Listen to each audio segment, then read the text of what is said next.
कळवण प्रकल्पातील आश्रमशाळांमधील धक्कादायक घटनांची मालिका सुरूच आहे।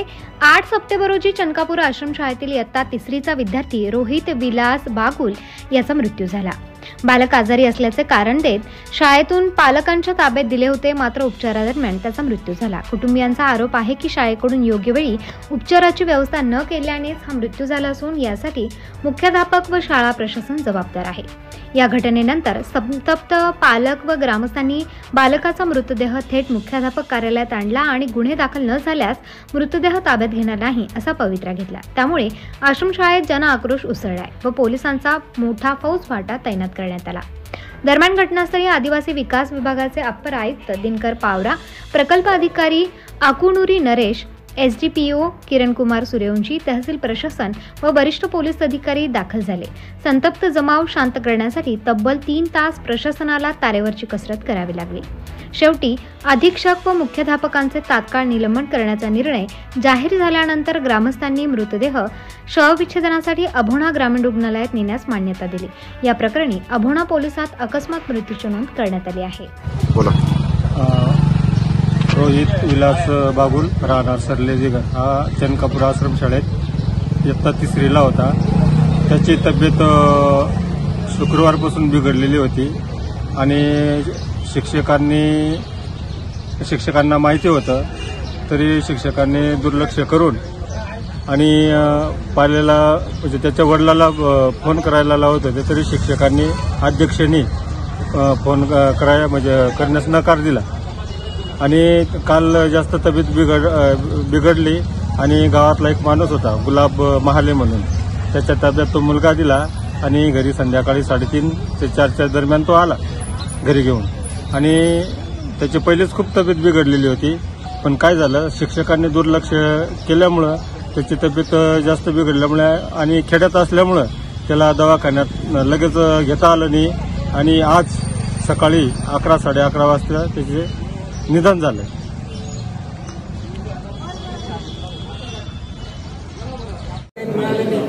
आमच्या प्राथमिक माहितीनुसार असं वाटतं की आपण पाणी तपासणी केली, मी पंचायतचे वतीने फवारणी सुद्धा करून दिली डास यायचं, पण हा आहे साधारण सर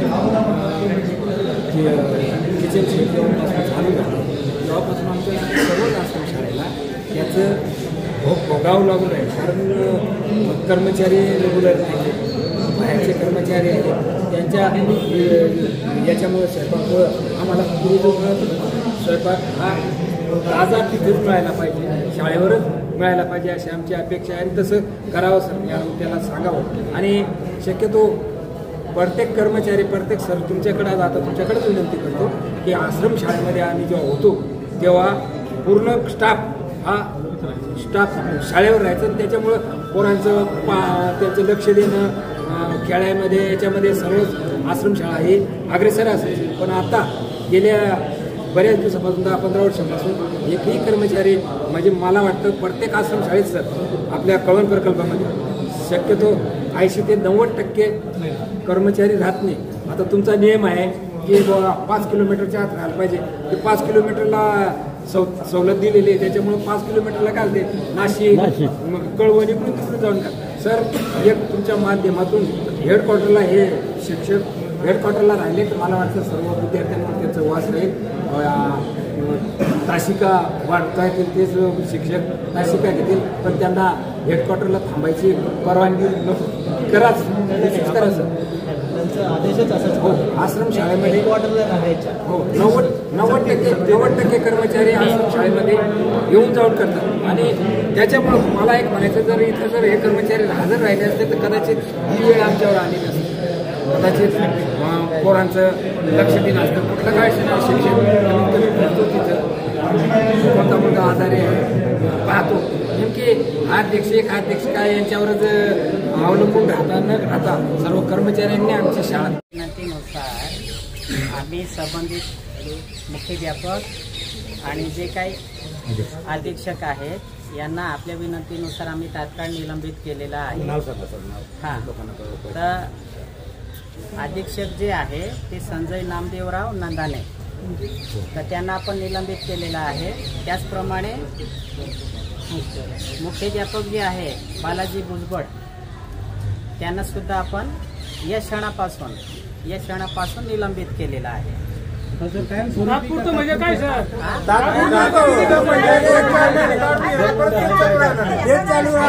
आता एकानेच विषय मांडा ना दादा.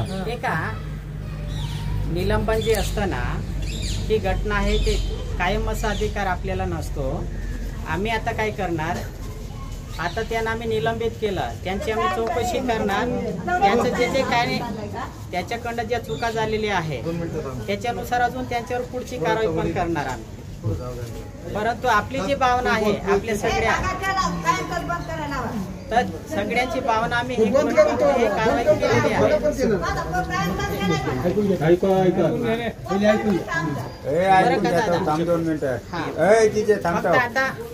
आता मी अपर आयुक्त कार्यालय आणि पीओ कार्यालयाच्या वतीने सगळ्या सहकारी बांधवांना विनंती करतोय की आपण आम्हाला सहकार्य करावं आणि यानंतर जे काही आपलं PM वगैरे करायचं आहे त्यासाठी आपण सगळ्यांनी हे करावं, एवढी विनंती आहे आपल्याला.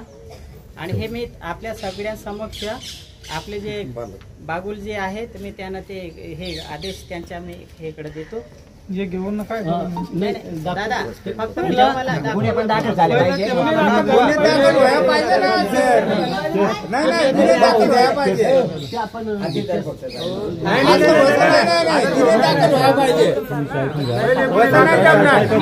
गुन्हे दाखल व्हायला पाहिजे.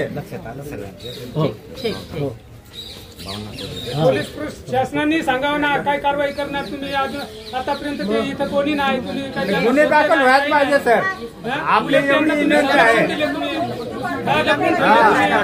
पोस्टमॉर्टमसाठी तुम्ही सहकार्य करायचं. जसं तुमच्या भावना आहेत आम्ही कारवाई केलेली पोस्टमॉर्टमसाठी तुम्ही सहकार्य करायचं.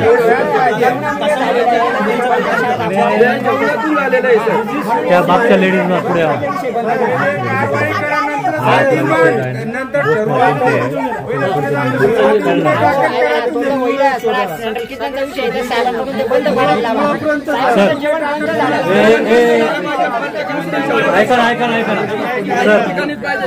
बऱ्याचशा पालकांची विनंती अशी आहे का हे जे होतंय ना हे सर्व सेंट्रल किचनमुळे होतं. आता सर आज तुम्ही आलेले आहात, सरांनी पण कळवून